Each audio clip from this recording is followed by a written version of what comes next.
अकोला जिले के अकोट फाइल क्षेत्र में एक नाबालिग प्रतिमा के साथ यौन उत्पीड़न की घटना सामने आई है। पीड़िता के पिता ने पुलिस थाने में रिपोर्ट दर्ज कराई है कि उनकी बेटी के साथ उनके मामा यश युवराज गवई ने बलात्कार किया है।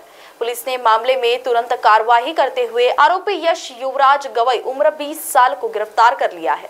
मामले की जांच पुलिस अधीक्षक अकोला, अतिरिक्त पुलिस अधीक्षक एवं उप विभागीय पुलिस अधिकारी के मार्गदर्शन में की जा रही है।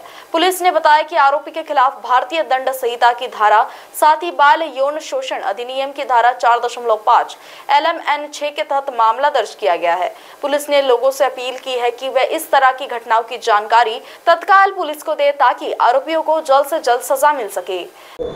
काल दिनांक 22/8/2024 रोजी अकोट फाइल पोलीस स्टेशन येथे पीडितेचे वडील यांनी पोलीस स्टेशनला येऊन तक्रार दिली की त्यांच्या मुलीविरुद्ध गैरप्रकार झालेला आहे।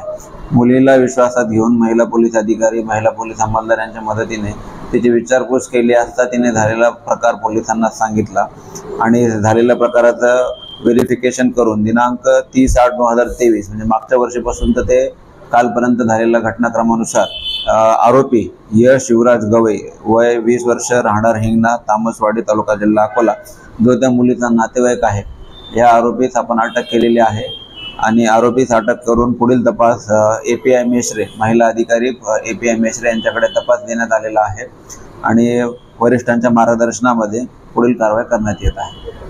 महाराष्ट्र TV 24 के लिए गुलाम मोहसिन, अकोला।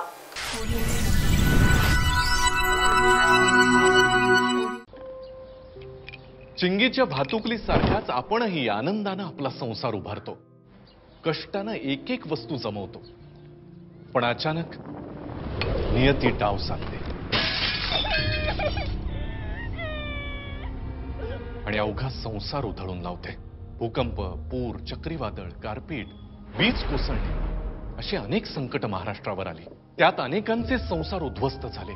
अशा संकटामध्ये गरज असते ती आपुलकीची आणि भक्कम आधाराची, अश्रू पुसून पुन्हा आनंद फुलवण्याची।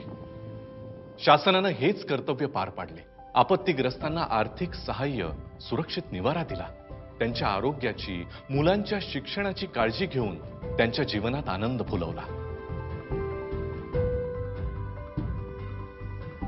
मदतीतून नवजीवन, आनंदाचे पुनर्वसन। आपत्ती व्यवस्थापन, मदत व पुनर्वसन विभाग, महाराष्ट्र शासन।